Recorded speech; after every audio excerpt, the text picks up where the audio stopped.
જય શ્રી રામ, જય માતાજી. મિત્રો મારા રામના તમને જાજા કહીને રામ રામ છે.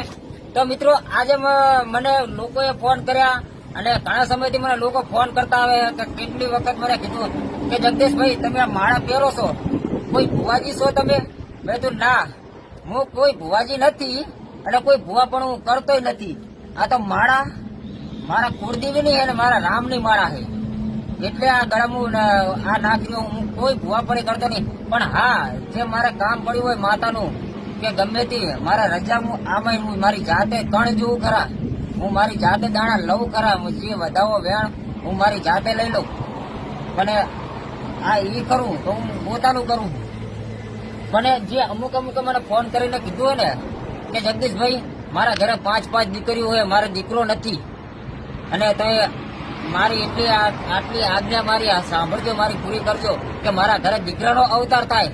મેં તો હા, હું જરૂર મારા રામને 2 હાથ જોડીને અને વિનંતી કરીશ કે કગરીશ, અને આજ તારીખ મારી લેજો, આજની જ તારીખ મારી લેજો.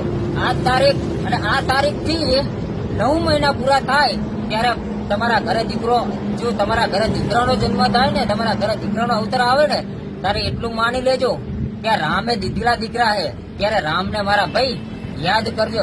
અને જેને ખોડા નથી ભરાતા ને એને 9 મહિના જો આજથી 9 મહિના પૂરા થાય ને, અને જેના ઘરે દીકરા આવે, જેના ઘરે દીકરાનો અવતાર આવે ત્યારે રામને જરૂર યાદ કરજો. આરું મારું કહેવાનું એટલું થાય કે બહુ લોકોએ મને કીધા કે મારા દીકરા નથી, મારા ખોરાક નથી ભરાતા, કે શેર માટીની ખોટ છે.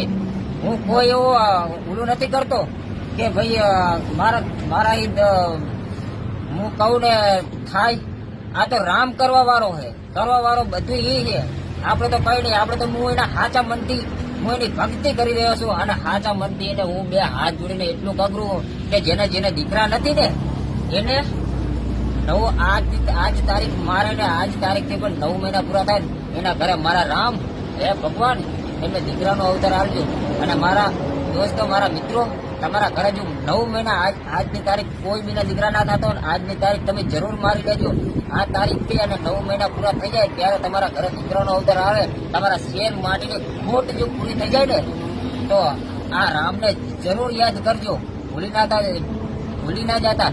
જય શ્રી રામ, જય માતાજી મિત્રો.